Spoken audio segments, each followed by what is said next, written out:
Welcome to Boat Training Online. Today we're going to go over what I think are the 5 most important settings on your chart plotter.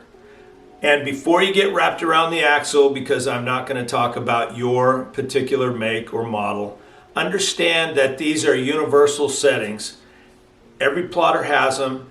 They may be already turned on, but you may have to go dig for them, and I want you to know what you're looking for and why you're looking for them. Okay, so let's get into it. The very first one, number 1, is your boat icon. When you turn on your plotter, there'll be a boat right in the center of your screen. Kind of like your phone app when you do mapping and you got the little blue dot. Well, on a plotter you have a boat. Some manufacturers will let you choose the size of the icon.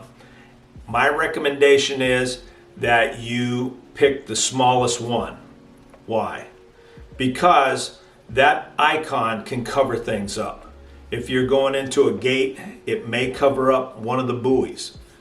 Not a big deal if it's a beautiful day out and you can look out your window and you can see that buoy. But you get into some restricted visibility and you can't see the buoy and it disappears under your boat because the icon's too big. That's a big deal. Okay, so that's why I'm making this recommendation. I would recommend that you start out with the absolute smallest that you can, and if that's too small, go up, don't go down. Start with the smallest and go up. It'll be a lot safer that way. Okay, let me say a little bit more about this boat icon.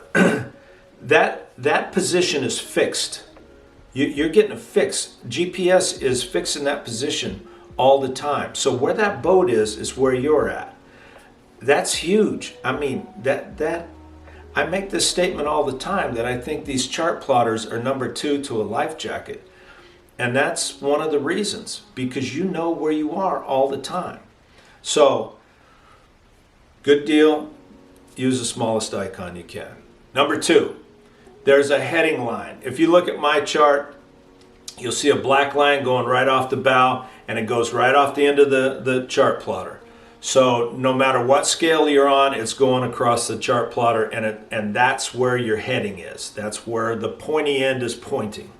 Okay? If that's not on, figure out how to turn it on, because that's supposed to be on.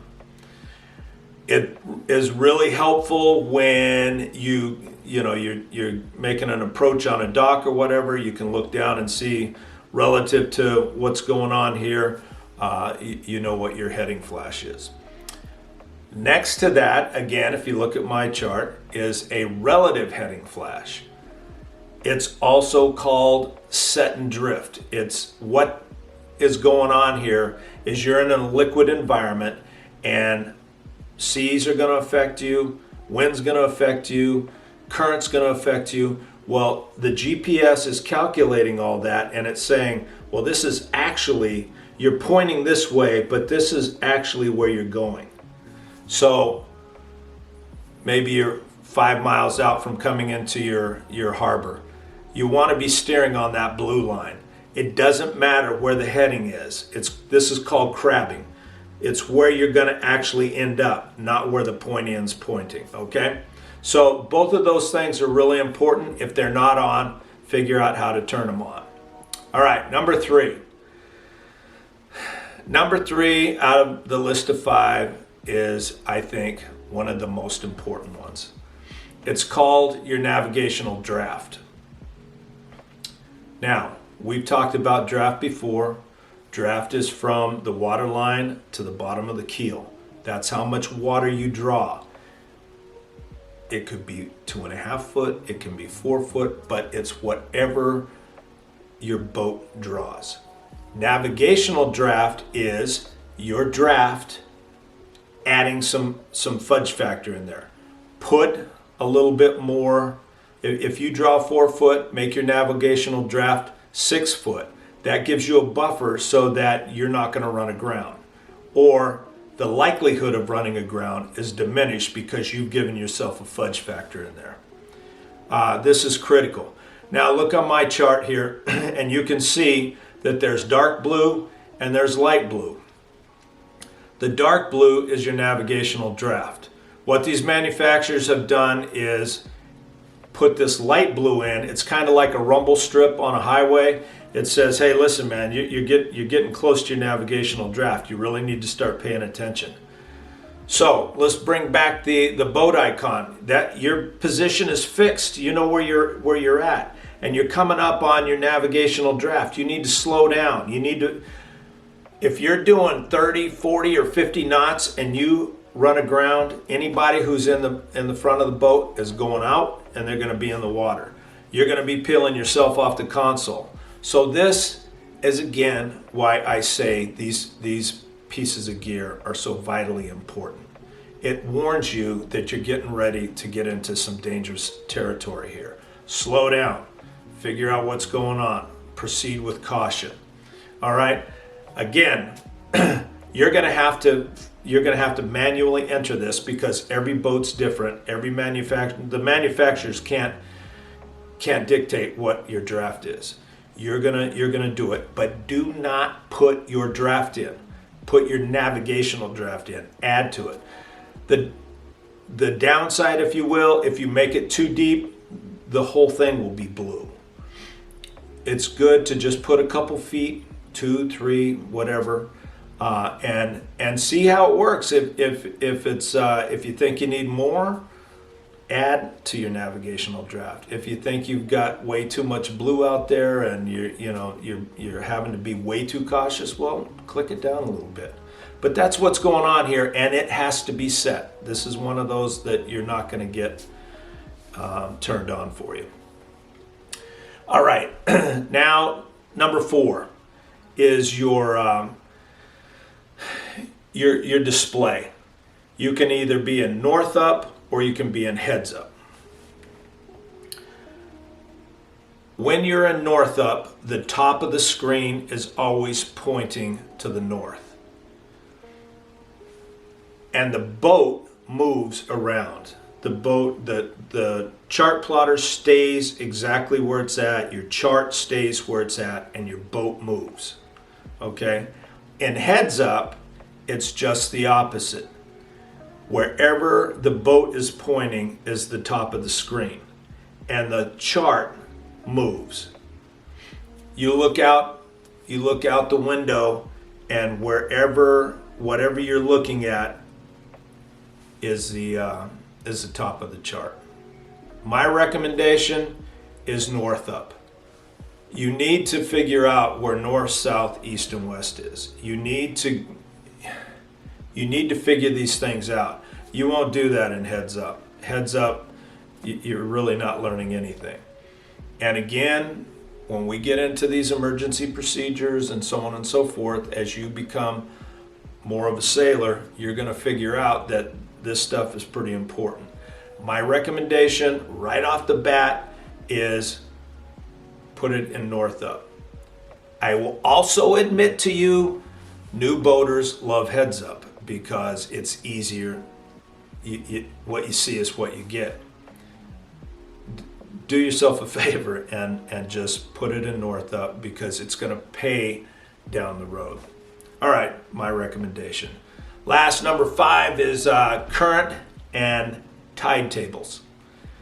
You can turn these on. If you look at my chart, there's on the tide side, there's a little white box. There's several of them on the screen here, and it's got numbers in the center.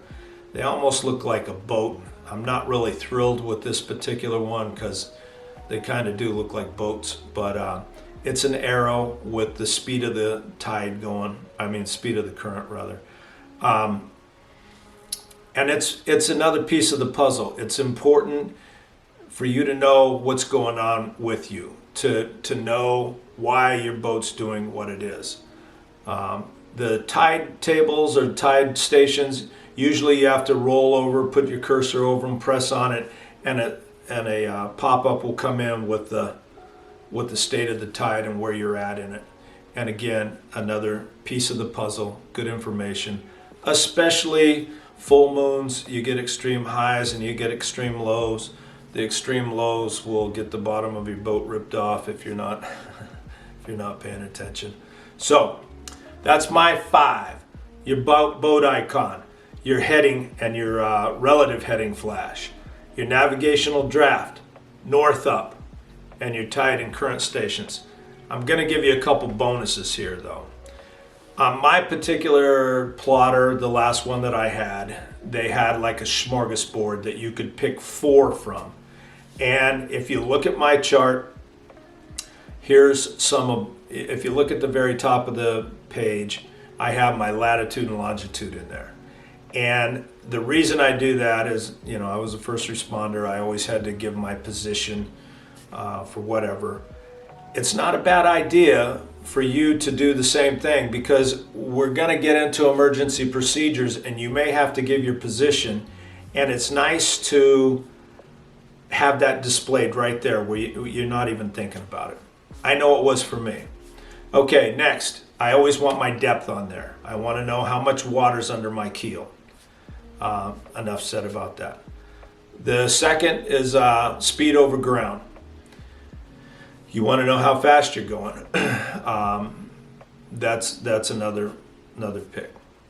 I'm like a time fanatic. I sleep with my watch on, so one of my choices was the time. And then last, I want to point out that there are range rings. If you look around the boat on the chart here, you'll see that there's circles around, and that's called a range ring. These are really big on radar.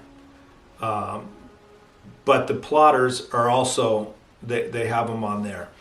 And what that does for you, it kind of gives you, like, if you look on this particular projection, it's 1 mile out. It will tell you how far a boat is away from you, and you can kind of gauge your distances and so on from that. But that's it. Those are my recommendations. We're going to go a little bit deeper into this. I want to show you guys how to do track lines and, you know, set up a trip if you're going to go someplace and get everything laid out. I also kind of want to deviate a little bit. I think we need to get into life jackets. I realize I'm spending your money with all these recommendations. The chart plotters are not cheap. And I think you're going to find out that the life jackets that I'm going to recommend are not cheap either, but they get worn, and that's 90% of it. Okay, so I always appreciate you popping in here and seeing me. If you've lasted this long, if you find any value, hit that like and subscribe button, and